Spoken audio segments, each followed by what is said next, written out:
Hi everyone, once again welcome back to Preventive Health Solutions. This is KP Singh, Nutrition Advisor on Integrative Dietetics. दोस्तों आइए आज हम देखेंगे हमें कौन सा आलू डायबिटीज में खाना चाहिए या कौन सा आलू डायबिटीज में कम नुकसान करेगा। तो यहाँ पर दोस्तों मेनली हम तीन कैटेगरीज की बात करेंगे आलू की। तो सबसे पहले तो है रेगुलर पोटैटो, नॉर्मल आलू जो हमें फ्रेश क्रॉप के रूप में मिलता है, और दूसरा कोल्ड स्टोरेज से निकाला गया आलू जो शुगर फ्री के नाम पर बेचा जाता है, और इसके अलावा एक तीसरी कैटेगरी जो कि आलू की कैटेगरी में ही आता है, एक्चुअल में तो आलू नहीं है, इसे हम कहते हैं शकरकंद और इंग्लिश में कहते हैं स्वीट पोटैटो। तो आज इन तीनों के डिफरेंसेस देखेंगे, regular potato, sugar free potato और स्वीट पोटैटो। तो इसमें कौन सा बेहतर ऑप्शन है डायबिटीज में।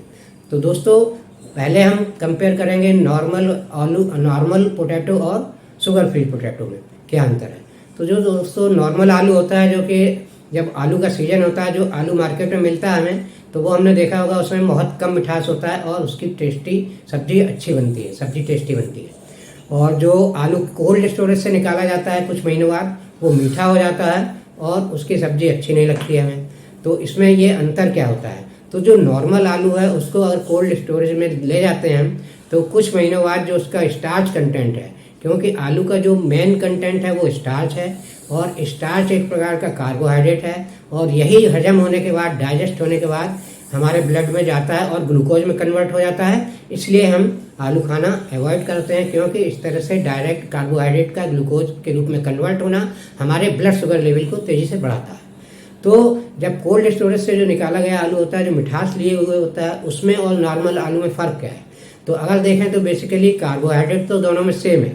जो कार्बोहाइड्रेट, अगर एक आलू में 20 ग्राम कार्बोहाइड्रेट है नॉर्मल फ्रेश आलू में, जो क्रॉप के टाइम पे हमें मिलता है, और अगर एक आलू कोल्ड स्टोरेज से उसी आलू को हम निकालते हैं कुछ महीनों बाद, तो जो मीठा, उसका टेस्ट जरूर मीठा हो जाता है, लेकिन उसका टोटल कार्बोहाइड्रेट तो वही रहेगा 20 ग्राम, क्योंकि उसमें से जो स्टार्च का कंटेंट है वो थोड़ा सा स्टार्च शुगर में कन्वर्ट हो जाता है।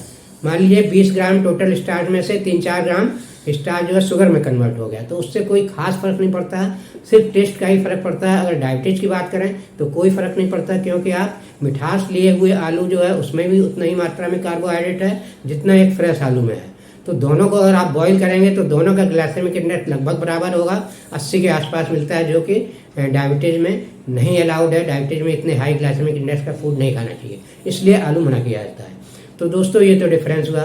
अब इसको शुगर फ्री के नाम पर कैसे बेचा जाता है। जो नॉर्मल आलू है उसी को स्टोरेज के दौरान एक केमिकल का ट्रीटमेंट कर दिया जाता है, जिससे उस केमिकल के ट्रीटमेंट के कारण नॉर्मल आलू का जो स्टार्च है वो स्टार्च में ही, स्टार्च से शुगर में कन्वर्ट नहीं हो पाता, मतलब वो स्टार्च ही रहता है। जब आप कुछ महीने बाद निकालते हैं तो भी उसमें स्टार्च शुगर में कन्वर्ट नहीं होता, सिर्फ इतना ही डिफरेंस होता है। जबकि टोटल कार्बोहाइड्रेट, टोटल कैलोरी में कोई फर्क नहीं पड़ता, क्योंकि शुगर भी कार्बोहाइड्रेट है, चाहे आप स्टार्च खाएं या शुगर खाएं, टोटल ग्लाइसेमिक लोड तो आपका मिलके सेम मिलेगा।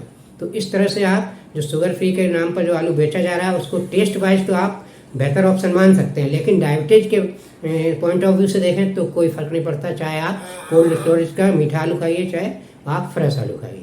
आप दोस्तों देखते हैं स्वीट पोटैटो यानी कि शकरकंद में क्या डिफरेंस है। शकरकंद में भी कार्बोहाइड्रेट की स्टार्च की मात्रा देखें तो लगभग नॉर्मल आलू के बराबर ही होती है, लेकिन इसमें हाई फाइबर कंटेंट होता है। फाइबर कंटेंट हाई होने के कारण इसका जो कार्बोहाइड्रेट है डाइजेस्ट होने के बाद शुगर को बहुत तेज़ी से नहीं बढ़ा पाता है, थोड़ा धीरे धीरे बढ़ाता है। तो इस तरह देखें तो इसका ग्लाइसेमिक इंडेक्स भी नॉर्मल आलू की अपेक्षा कम होता है, और ये एक बेहतर ऑप्शन के रूप में देखा जा सकता है डायबिटीज के लिए। लेकिन यहाँ क्या है, इसका टेस्ट तो मीठा होता है, तो इसलिए इसकी कोई सब्जी वगैरह भी नहीं बनाता नॉर्मली। तो इसे सिर्फ अगर यूं ही खाना है आपको, तो भले ही ये मीठा हो खाने में, फिर भी ये डायबिटीज में नॉर्मल आलू की अपेक्षा उतना नुकसान नहीं करेगा जितना नॉर्मल आलू नुकसान करता है, क्योंकि इसका ग्लाइसेमिक इंडेक्स हाई फाइबर होने के कारण कम होता है, और इसका जो स्टार्च है वो भी थोड़ा कॉम्प्लेक्स होता है, तो वो ज़्यादा तेज़ी से हमारे ब्लड शुगर को नहीं बढ़ाता है। और इसका एक एडिशनल फ़ायदा मिलता है कि इसमें जो विटामिन और मिनरल्स के कंटेंट हैं, यानी माइक्रोन्यूट्रिएंट्स हैं, वो भी नॉर्मल आलू की अपेक्षा अधिक मात्रा में पाए जाते हैं। जिसमें अधिक मात्रा में पोटेशियम होता है, अधिक मात्रा में बीटा कैरोटीन होता है, जो कि विटामिन ए का प्रीकर्सर है, और इसी के साथ साथ इसमें विटामिन B6 भी अधिक मात्रा में होता है नॉर्मल आलू की अपेक्षा।